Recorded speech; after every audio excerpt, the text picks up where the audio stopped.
정의는 하나님을 따라가지만 불의는 우상숭배를 따라갑니다. 하나님을 두려워하는 것은 욥이 그랬던 것처럼 정의의 바탕입니다. 우상숭배는 신조차 내 욕망을 위한 수단으로 삼겠다는 선택의 다름 아니죠. 정의가 빠진 종교는 질주하는 욕망에 안전벨트가 있다는 망상을 심어줍니다. 성경은 행함을 통해 알 수 있는 것, 행하지 않으면 결코 알 수 없는 것도 있다는 걸 보여줍니다. 부모 노릇하면서 부모 마음을 알아가는 것처럼 정의를 행하면서 우리는 공의로운 하나님을 더 잘 알아가게 됩니다. 그리고 왜 우상 숭배를 당신께서 가증스럽게 여기시는지도 알게 됩니다. 여호와께서 유다 왕의 집에 대하여 이와 같이 말씀하시니라. 네가 내게 길르앗 같고 레바논의 머리이나 내가 반드시 너로 광야와 주민이 없는 성읍을 만들 것이라. 내가 너를 파멸할 자를 준비하리니 그들이 각기 손에 무기를 가지고 내 아름다운 백향목을 찍어 불에 던지리라.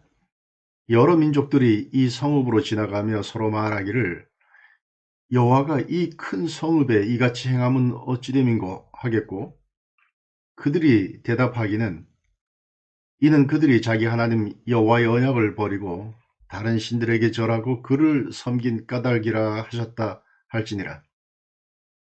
너희는 죽은 자를 위하여 울지 말며 그를 위하여 애통하지 말고 잡혀간 자를 위하여 슬피 울라.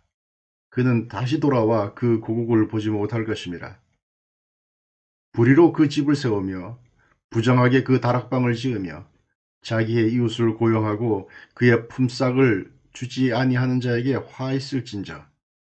그가 이르기를 내가 나를 위하여 큰 집과 넓은 다락방을 지으리라 하고 자기를 위하여 창문을 만들고 그것에 백향목으로 입히고 붉은 빛으로 칠하도다. 네가 백향목을 많이 사용하여 왕이 될 수 있겠느냐? 네 아버지가 먹거나 마시지 아니하였으며 정의와 공의를 행하지 아니하였느냐? 그때 그가 형통하였었느니라. 그는 가난한 자와 궁핍한 자를 변호하고 형통하였나니 이것이 나를 알미 아니냐? 여호와의 말씀이니라. 그러나 네 두 눈과 마음은 탐욕과 무지한 피를 흘림과 압박과 포악을 행하려 할 뿐이니라. 그러므로 여호와께서 유다의 왕 요시야의 아들 여호야김에게 대하여 이와 같이 말씀하시니라.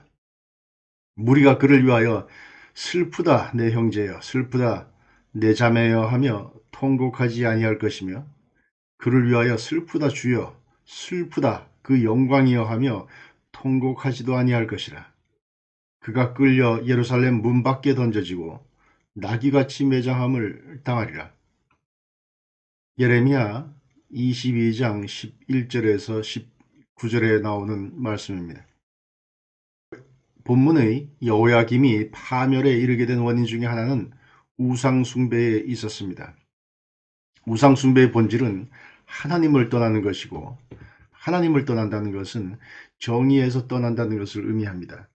하나님의 거룩한 속성 중에 하나가 공의이기 때문입니다. 성경을 보면 정의는 하나님을, 불의는 우상숭배를 따라가고 있음을 어렵지 않게 볼 수 있습니다. 왜 그렇습니까? 이는 정의의 본질과 인간의 본성 때문에 그렇습니다.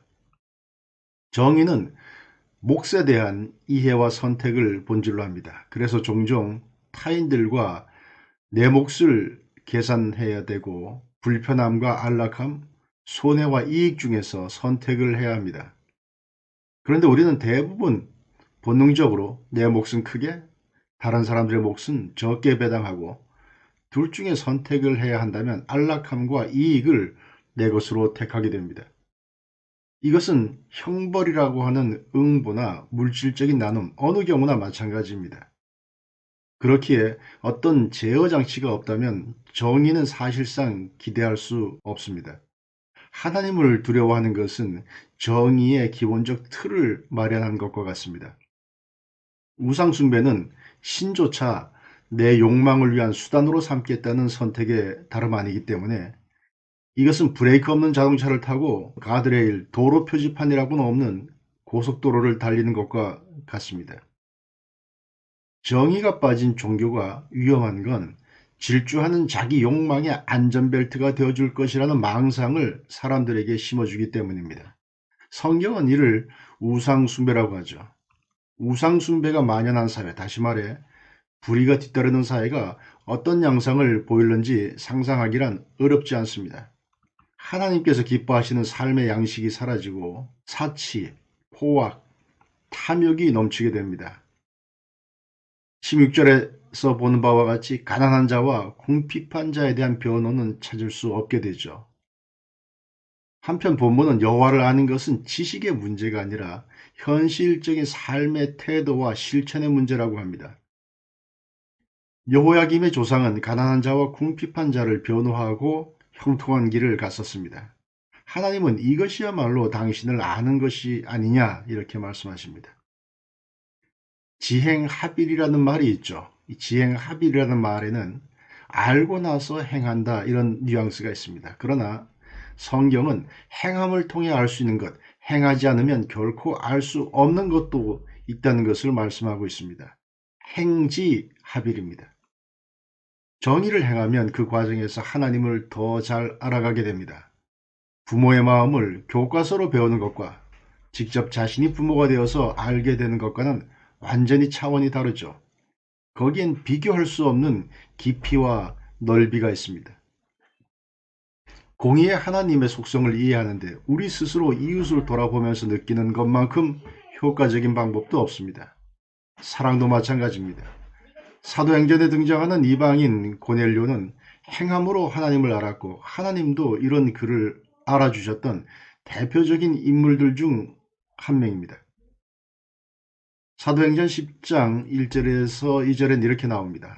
가이사라에 고넬료라 하는 사람이 있으니 이달리아 부대라 하는 군대의 백부장이라. 그가 경건하여 온 집안과 더불어 하나님을 경외하며 백성을 많이 구제하고 하나님께 항상 기도하더니 구약에 능통하고 종교적 율례에 열심이었던 이스라엘의 종교 지도자들이 하나님의 책망을 받은 반면 이방 사람 고넬료가 하나님의 인정을 받았다는 사실은 여호와를 아는 지식은 진리를 시인하고 수긍하는 것에서 한 걸음 더 나아가야만 온전해질 수 있다는 사실을 보여줍니다.